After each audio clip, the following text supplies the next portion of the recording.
Picture this, it's 1940. The Atlantic Ocean churns beneath steel-gray skies as German U-boat commanders scan the horizon for Allied shipping. Across the English Channel, Royal Navy vessels patrol relentlessly, searching for signs of German naval activity. And in the secretive weapons development facilities of Nazi Germany, engineers perfect a device so deadly yet so simple that it would strike terror into the hearts of Allied sailors. These magnetic limpet mines defined naval warfare's silent front. They were everywhere, from Norwegian fjords to Mediterranean harbors, from merchant crews to naval officers. The Kampfmine was the icon of underwater sabotage during World War II. Silent, magnetic, lethal.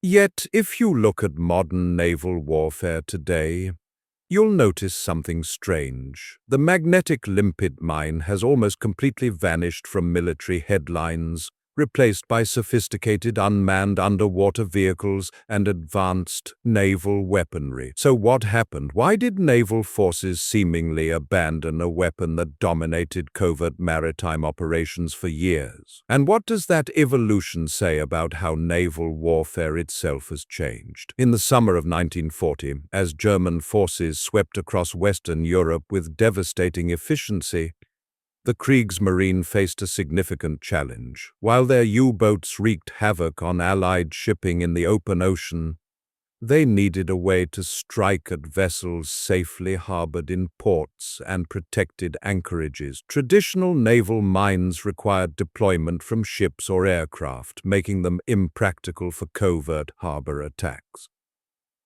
The solution would emerge from Germany's weapons laboratories in the form of the Kampfmittel, more specifically the Kampfschwimmer Leichthaftladung, or light adhesive hollow charge. This was no ordinary explosive. This was a purpose-built killing tool designed to be placed directly on a ship's hull below the waterline, turning the vessel's steel skin into a deadly weakness rather than protective armor. The German Navy and Special Operations Forces recognized that successful naval warfare wasn't just about confronting enemy vessels at sea. It was about striking them where they felt safest. The Kampfmine represented a perfect merger of simplicity and deadliness. At its core, the device consisted of a waterproof cylindrical container housing approximately 4.4 pounds, 2 kilograms, of high explosive, typically hexagon or TNT. What made this weapon truly revolutionary was its method of attachment, powerful permanent magnets arranged in a circular pattern on its base that could adhere firmly to a ship's steel hull, even through layers of marine growth or paint. The mine measured roughly 12 inches, 30 centimeters in diameter, and 4.7 inches, 12 centimeters in height, making it compact enough to be transported by a single combat swimmer or frogman. Its weight of approximately 15.4 pounds, 7 kilograms, was manageable underwater due to buoyancy, but substantial enough to house a devastating explosive charge. Engineers incorporated a clever delayed action fuse mechanism that could be set for minutes or hours, giving operatives ample time to escape the area before detonation. The resulting underwater explosion would tear open the ship's hull at or below the waterline, allowing water to rush in and potentially sink the vessel before damage control teams could respond. What made the Kampfmine particularly feared was its versatility. Unlike conventional naval mines that floated in the water column or rested on the seabed, the magnetic limpet could be placed precisely at the most vulnerable point of a ship's hull. Combat swimmers would typically target areas adjacent to engine rooms, fuel tanks, or ammunition magazines to maximize damage. The weapon's simple magnetic attachment mechanism meant it could be deployed in minutes by a skilled operator, even in poor visibility or strong currents. German Kampfschwimmer units underwent rigorous training to approach target vessels undetected. often under cover of darkness, swimming slowly to avoid creating telltale phosphorescent wakes in the water. These elite naval commandos would carefully maneuver beneath enemy vessels, identify the optimal attachment point, secure the mine, set the time delay, and withdraw, all while remaining submerged and avoiding detection from shipboard lookouts or harbor patrols. The psychological impact of the Kampf mine extended far beyond its physical destructive power. Allied naval personnel developed a persistent fear of these unseen threats, knowing that at any moment their vessel could be mortally wounded by an explosion from below. This psychological warfare aspect forced the Allies to implement extensive countermeasures, diverting valuable resources and personnel. Ships in port required constant underwater inspection by divers. Anti-swimmer nets were deployed around high-value vessels. Underwater detection systems and acoustic monitoring devices became standard features in major Allied harbors. Constant illumination of the water surrounding anchored ships became standard practice, with searchlights sweeping methodically across harbor waters throughout the night. The mere threat of Limpet mine attack forced enemies to maintain a state of heightened vigilance that drained resources and eroded morale. Allied sailors often spoke of the unnerving feeling of knowing that enemy frogmen might be silently approaching their vessel as they slept. The development of the Kampf mine was not without technical challenges. Early versions struggled with maintaining magnetic adhesion on curved hull surfaces or through thick marine growth. The Germans improved the design by incorporating multiple magnets arranged in a pattern that maximized contact area regardless of hull curvature.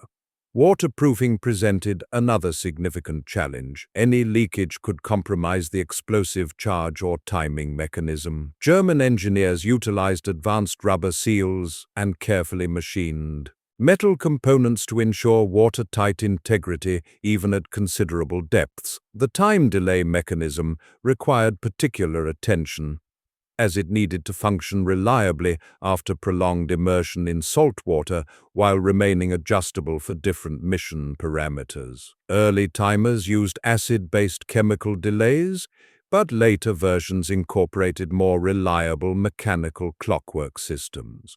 The explosive charge itself evolved through several iterations, with manufacturers seeking the optimal balance between destructive power and compact size. The final production models represented a remarkable achievement in underwater ordnance design, particularly given the material constraints facing Nazi Germany as the war progressed. The operational use of the Kampf mine revealed both its devastating potential and its limitations. German Kampfschwimmer units successfully employed these weapons against Allied shipping in various theaters, with particularly notable operations in the Mediterranean. In July 1943, Italian and German combat swimmers attacked Allied vessels in Gibraltar Harbor, successfully damaging several ships with magnetic limpet mines. One of the most effective deployments occurred in December 1944, when German frogmen attacked Allied shipping in Antwerp Harbor, sinking multiple vessels and disrupting critical supply operations. However, the weapon's effectiveness depended entirely on the combat swimmers' ability to reach their targets undetected. A challenging proposition as Allied anti-swimmer measures became increasingly sophisticated. Water temperature posed another significant limitation, as human operators could only function effectively in certain conditions, even with the primitive wetsuits of the era. Despite these constraints, the Kampfmine earned a fearsome reputation among Allied naval forces, who recognized the asymmetric threat posed by these relatively inexpensive devices when wielded by determined special operators. The technical specifications of the standard Kampfmine highlight its deadly efficiency. The main explosive charge typically contained 2 kilograms of TNT, or the more powerful hexagon, shaped to direct the explosive force inward against the ship's hull. The permanent magnets could generate approximately 600 kilograms of adhesive force, sufficient to secure the device even on ships underway at slow speeds. The waterproof casing was constructed from high-quality steel or aluminum alloy, precisely machined to prevent water intrusion at depths up to 30 meters. Time delay settings generally range from 30 minutes to 8 hours, allowing operators flexibility in mission planning and escape. The detonator mechanism was designed with multiple redundancies to ensure reliability, incorporating both primary and secondary initiators. Later variants included anti-handling devices to deter removal attempts, adding another layer of danger for Allied bomb disposal teams. Some specialized versions featured additional buoyancy chambers to assist placement on specific target areas,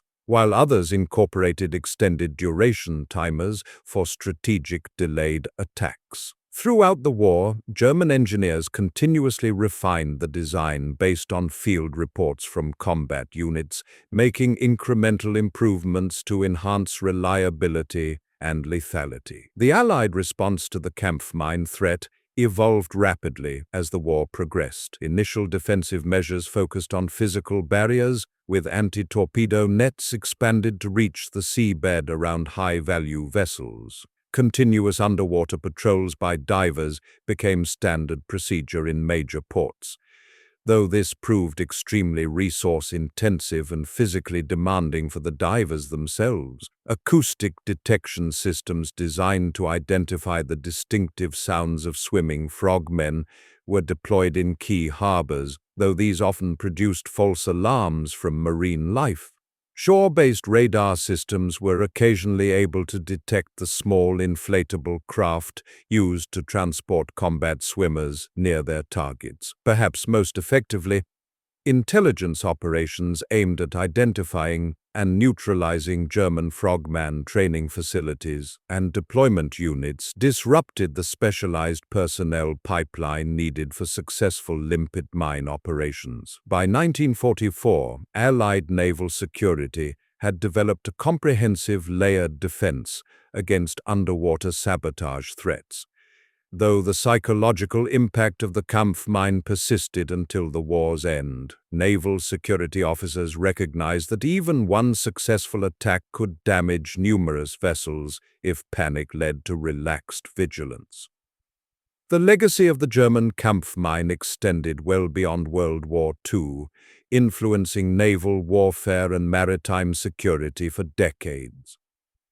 The basic design principles, magnetic attachment, delayed detonation, compact explosive charge, were adopted and refined by military and intelligence services worldwide. British Special Boat Service, American underwater demolition teams, precursors to the Navy SEALs, and Soviet Naval Special Forces all developed their own versions of magnetic limpet mines, incorporating technological improvements while maintaining the fundamental concept. During the Cold War, these devices became standard equipment for maritime special operations forces globally. The 1985 bombing of Greenpeace ship Rainbow Warrior by French intelligence operatives utilized limpet mines directly descended from the German design. Modern naval security procedures still incorporate specific countermeasures against these devices, illustrating their enduring relevance as asymmetric threats. Perhaps most significantly, the Kampfmine demonstrated how relatively simple weapons could neutralize vastly more expensive naval assets when employed with tactical surprise, a lesson that continues to influence naval warfare doctrine into the 21st century. Today's maritime security environment still grapples with the threat posed by magnetic limpet mines and their descendants. Modern versions incorporate sophisticated timing mechanisms, pressure-sensitive detonators, and advanced explosives that can cause catastrophic damage even to hardened military vessels. Non-state actors have recognized the cost-effective nature of these weapons, with terrorist organizations and insurgent groups employing limpet-type devices against shipping in conflict zones. The 2019 attacks on commercial tankers in the Gulf of Oman bear striking similarities to the tactical approach pioneered by German Kampfschwimmer units nearly 8 decades earlier. Naval architects now design warships with specific countermeasures, including degassing systems to reduce magnetic signatures, composite hull materials, resistant magnetic attachment, and underwater surveillance systems. Port security protocols worldwide include regular hull inspections and underwater surveillance, direct descendants of the countermeasures developed to combat the original Kampf mine threat. The German magnetic Limpet mine, conceived in the technological constraints of the 1940s, thus remains relevant in concept, if not in exact form, a testament to the enduring nature of asymmetric warfare challenges in the maritime domain and the innovative yet terrifying legacy of this deadly underwater weapon.